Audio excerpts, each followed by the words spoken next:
Gather closely and listen, everyone. Today's tale is one of betrayal, despair, and of a hero unmade, a creature I witnessed bond, now lost 2 times in different march. I shall recite the book's crumbling pages, and where the gaps yawn, I shall mend them. Now let us begin. Long ago, in a time where creatures of legend and myth clawed at the edge of reality, there lived a soul chosen as a hero. Like those before him, he wandered from village to village, gathering allies. 100 strong, a humble archer here, and a few grand mages there, all sworn to slay the Demon King. Or so he believed. Fate, however, is a cruel serpent. By the time they reached the Demon King's castle, which can only be described as a jagged spire clawing at a sulphurous sky, the road to the castle was a treacherous one. Only 10 remained, their armor rusted, their robes torn, their hope a threadbare shroud. The hero lifted his blade, its edge trembling in the pale light of dawn. In his reflection, he saw his allies, hollow-eyed, scared, clinging to life by a filament of resolve.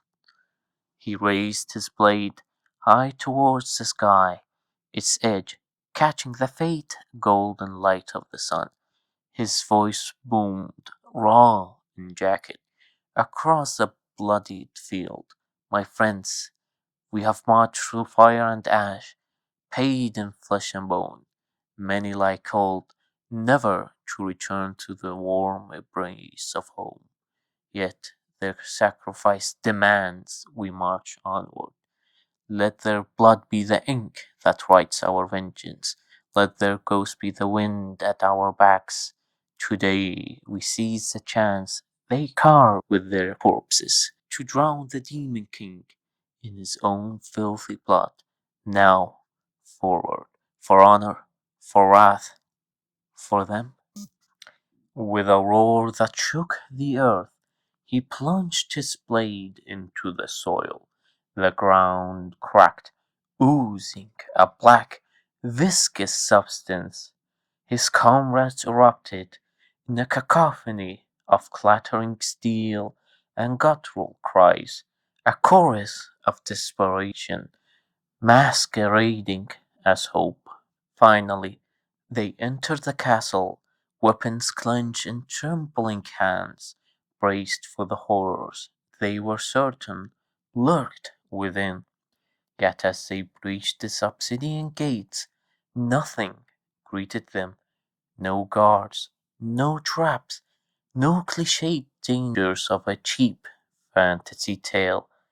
No spikes erupting from the walls, no arrows whistling from the shadows, no mechanisms grinding to life, only silence, thick and suffocating, pressing against their ears like a burial shroud.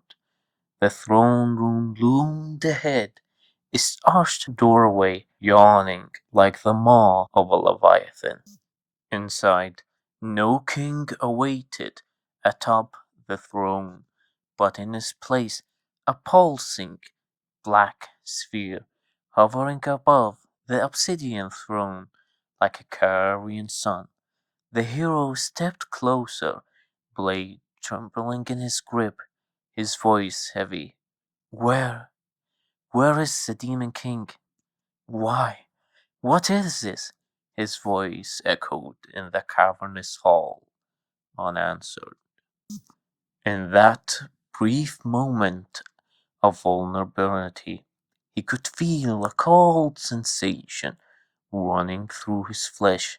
As he looked down, he saw an old, rusted blade piercing his chest. He staggered, blood bubbling at his lips, and turned to see his most trusted ally, her smile sharp as a guillotine's edge. Why are you laughing? He choked. Do you wish to know why? She sneered. Look around, little lamb. He turned. The vast hall was empty. No allies, no corpses, only shadows. Where? Where are they? He roared, rage cracking his voice. Sometimes it's better to leave questions unanswered, but for old time's sake, she flicked her fingers, and the air shimmered. Illusions, all of them. The allies who bled for you, the demons you slew, puppets carved from lies. A glorious ruler orchestrated every step to lead you here, to this slaughterhouse. But why? To break you and forge the ultimate villain. Her laughter rang like shattered glass, like a phoenix, be reborn from hope's ashes. And now, as she raised the orb, its surface swallowing the light, take our king's essence. He lunged, tearing the blade from his chest, but as he reached her, he collapsed mid-stride. Pathetic, she sighed. The blade is laced with a paralyzing poison. There'll be no last grandstand for you. As she knelt, orb in hand, he rasps, wait, my family, the moments we both shared, were any of them real? Nothing was real, she said as the orb touched his chest. Darkness erupted, encasing him in a viscous sphere. A single tear traced his cheek before the void consumed him. She pressed her palm to the shifting darkness, whispering, soon my lord's dream will come to fruition. Deep within the sphere, the hero wandered aimlessly throughout the void, where time curdled and light died for eternity or perhaps a heartbeat. He stumbled until a shadow coalesced before him. The Demon King materialized, his form shifting like smoke and oil. He wondered, are you the Demon King? The hero rasped, voice frayed. The king laughed, a sound like rusted hinges. Yes, did the puppet think it could escape its rings? Why me? The hero, in a fit of rage, demanded. The king's eyes glinted, cold as obsidian. You were abandoned, a hero candidate discarded when the true chosen one rose. For you see, your family tossed you to the wolves, but my minions, they found you, and within you a spark of the hero's power surging through your veins, ripe for twisting. For you see, betrayal is the quickest path to ruin, and the sweetest poison, perfect to crush hope and breed despair. The woman who stabbed you, my finest artisan, she crafted the perfect stage for your downfall. Every illusion, your allies, your battles, even your parents' love, everything made to fracture your spirit. Lies, the hero spat. As the king snapped his fingers, a vision erupted, horrified. Before him stretched a nightmare, his body twisted into a grotesque parody of itself, standing atop a mountain of corpses. Thousands, their glassy eyes stared upward, mouth frozen in silent screams. The air reeked of iron and rot. This is your truth, the king hissed. Your heart's hunger. The hero screamed, "No, my heart isn't consumed by darkness, nor fueled by rage." "Fool!" the king sneered. "Look deeper."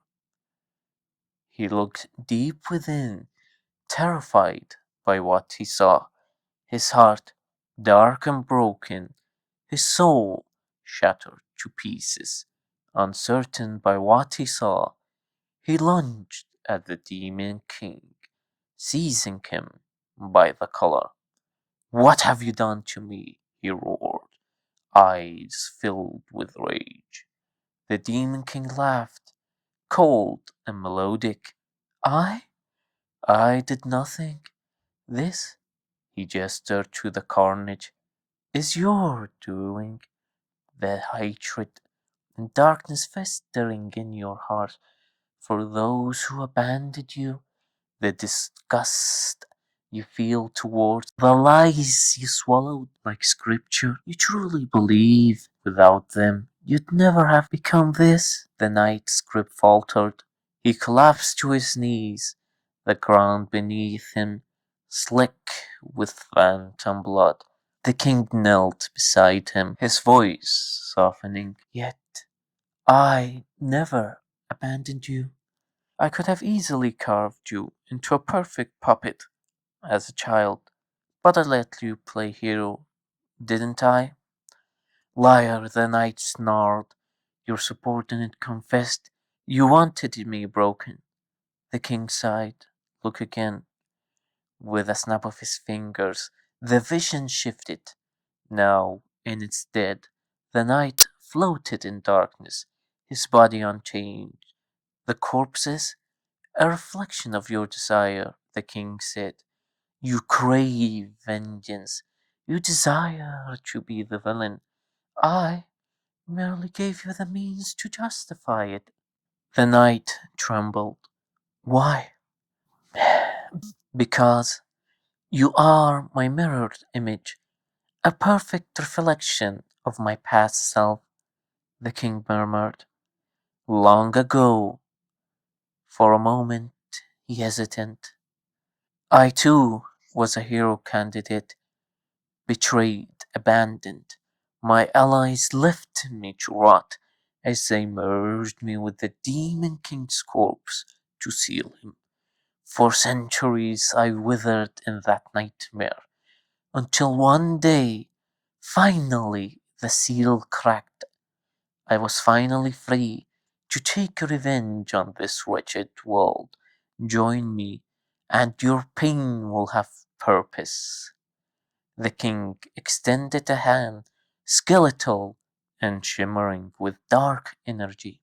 The knight, hesitant at first, stared at the king, and in that short moment of doubt, he took the king's hand. His body twisted, bones snapped, flesh warped. When he awoke, the vision was real. His deformed frame loomed over a city in ruin, hundreds of corpses littering the streets. The air tasted of ash and despair. He did not hesitate. First his parents, their faces once blurred by false memories, now clear. He remembered their scorn, their laughter, as they cast him out. His blade silenced them. Their estate burned, flames licking the sky like a funeral pyre. Next, the villages all turned to cinder. And so the corrupted knight marched towards the capital, his shadow staining the earth like spilled ink.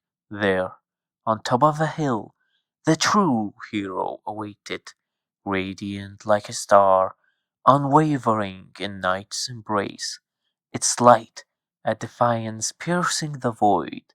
In his hand he clenched a sword of pure light, its brilliance a testament to his undying will. You did this to me, the knight shrieked, charging with a roared voice. Take responsibility and die.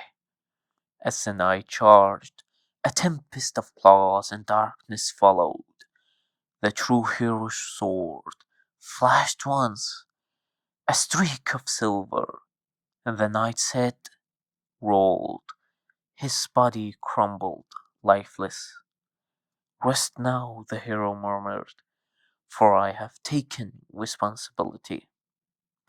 But as the knight's vision dimmed, the Demon King's voice slithered into his skull. Don't tell me this is all you can achieve. The corpse twitched, then rose, flesh knitted, bones snapped.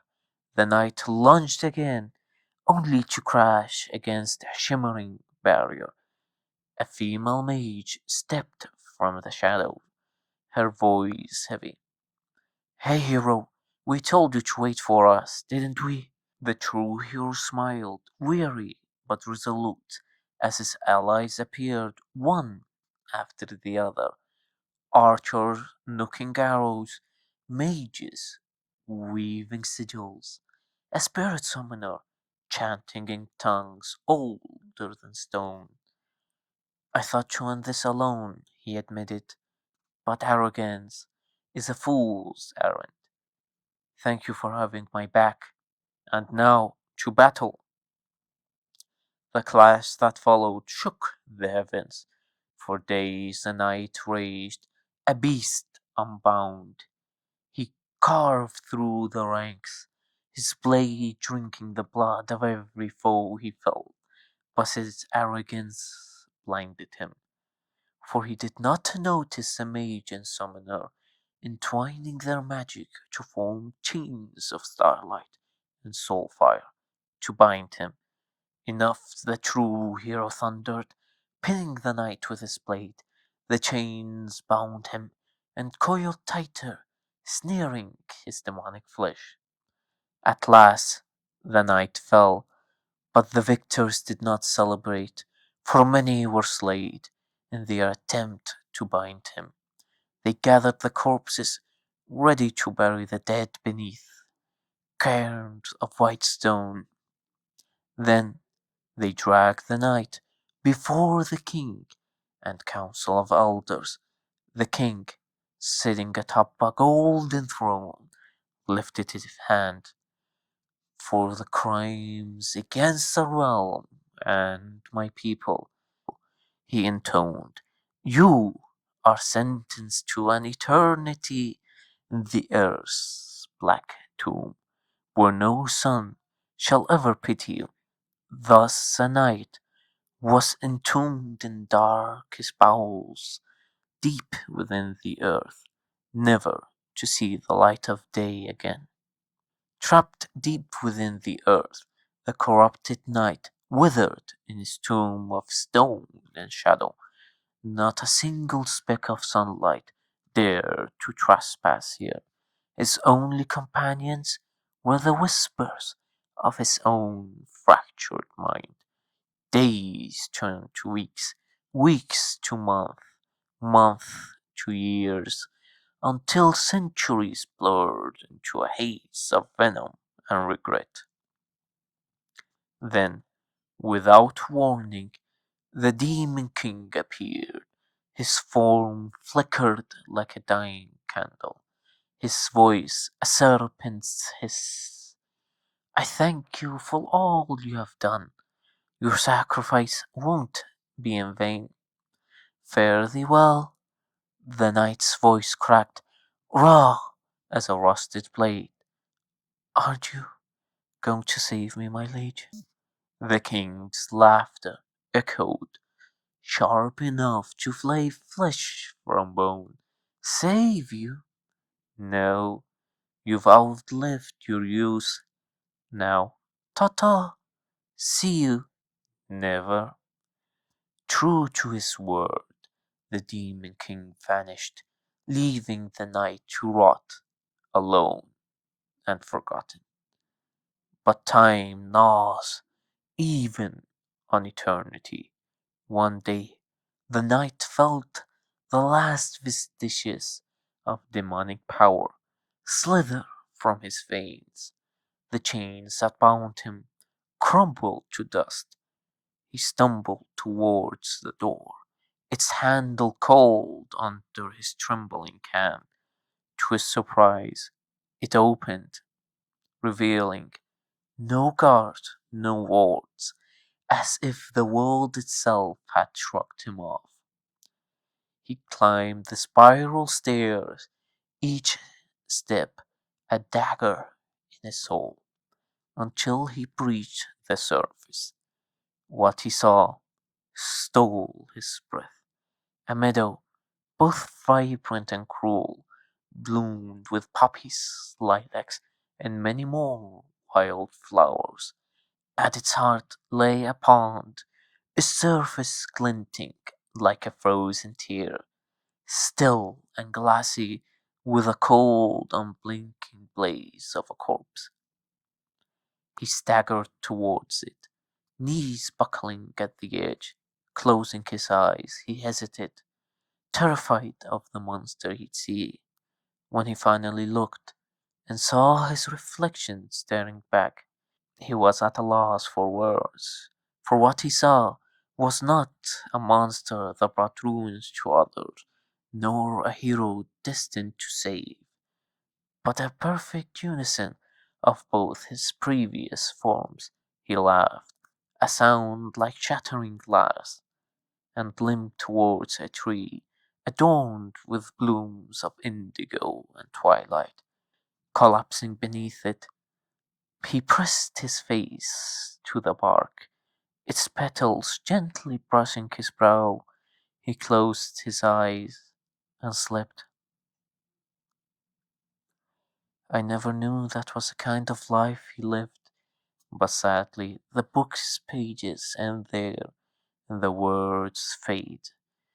One day, maybe, it'll reveal to us what happened next, but until then, I hope we shall meet again. If you enjoyed today's video, please leave a like, subscribe, and comment down below.